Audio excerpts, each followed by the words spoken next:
been an eventful offseason for the Philadelphia Flyers, a new coach and some new players like Trevor Zegras. Rachel Donner of Locked On Flyers joins us to discuss the moves and what it means in the rebuild of the Philadelphia Flyers. All that and more next on today's Locked On NHL Podcast.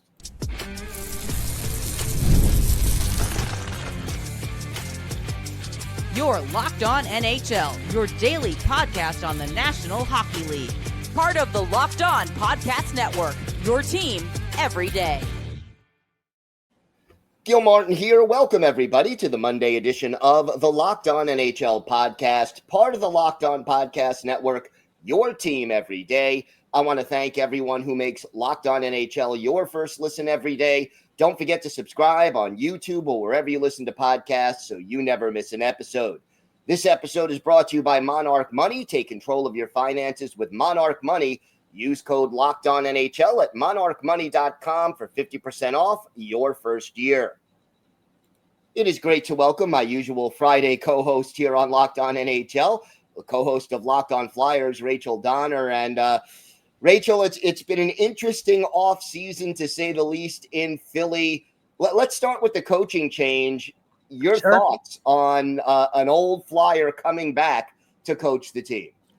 Well, we did talk a little bit about that on the Friday show on Locked On NHL when we talked about the coaching changes and, what the challenges ahead were for all the new coaches. And I think, it kind of set the tone for what this offseason was going to be like when John Tortorella got fired before the season ended.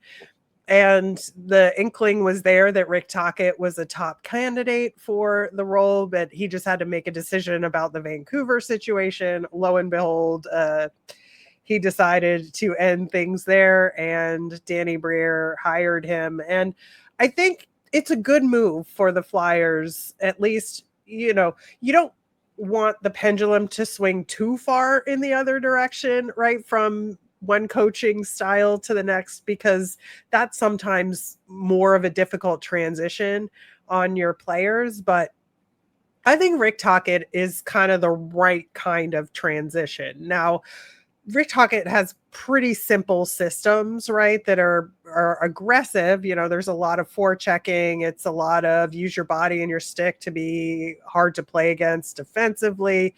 It's nothing really like new or innovative, but he's also, like, because of his experience as a player, he's kind of a player's guy in a lot of ways. And so while he's like pretty demanding from a systems perspective, he can like manage it communication wise pretty gently in some ways, as that player's guy. So I think it should be a really fun season as far as that, to see how all of that plays out in team cohesiveness and all of that.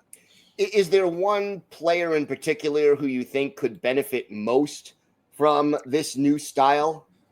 I think there's a couple. I think Matvei Michkov, first off, is going to be free to do whatever he wants in a lot of ways. I think that sort of style offensively that does not rely on dump and chase, it's a lot of forecheck. I think Matvei Michkov will thrive a lot better in that environment. And then I think there's a couple of guys who kind of got tossed around a little bit by John Tortorella in terms of benchings and stuff, that's just not the kind of discipline that Rick Tocchet does. I would say Cam York in particular, who just signed a new contract with the team, is going to be one of those guys that will hopefully benefit.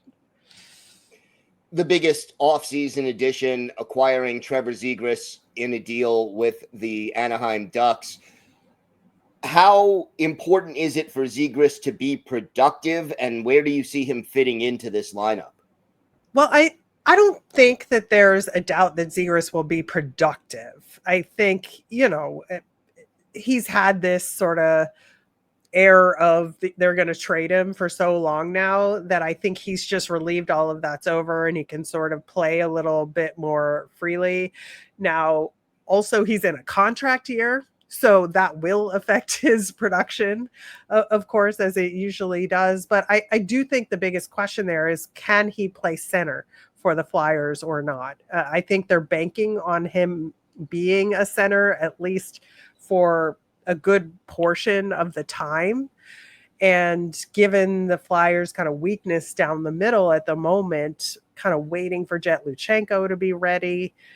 And there's some other guys that they just drafted, but I think that whether Trevor Zegras can hang at center is going to be the biggest question.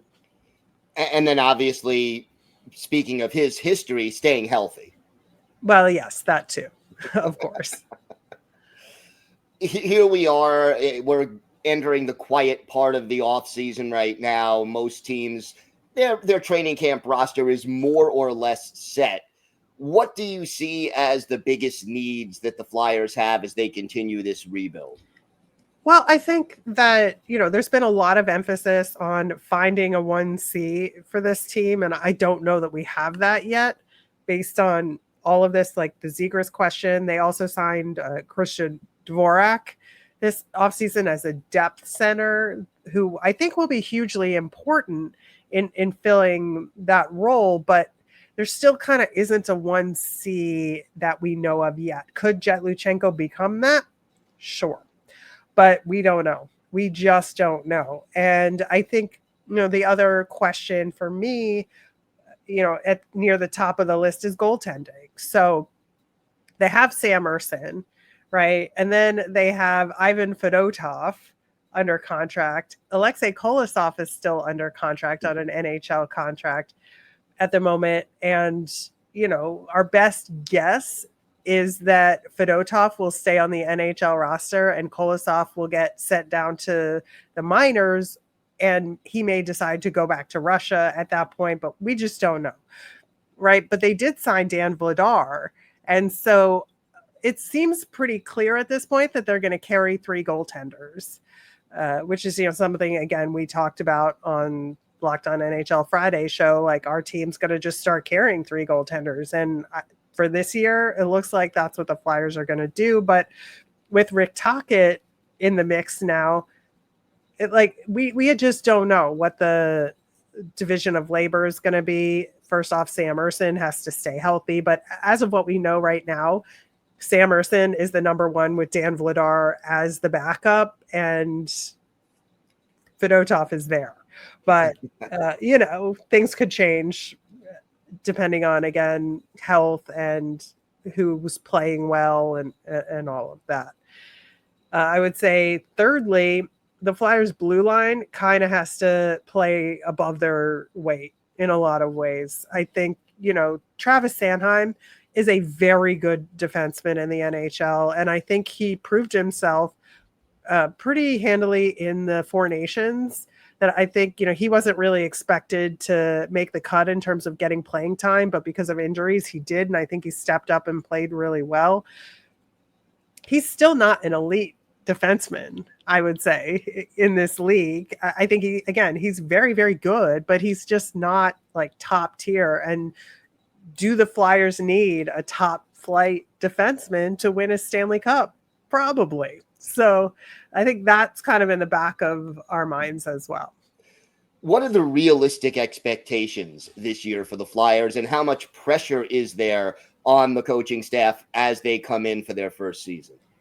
I think that's one of the luxuries that Rick Tocchet and his staff have this season, because Danny Briere has done such a good job of setting expectations, and he's a little cagey about the details of the rebuild, but he has said, he said this last year, he's said it already for this year.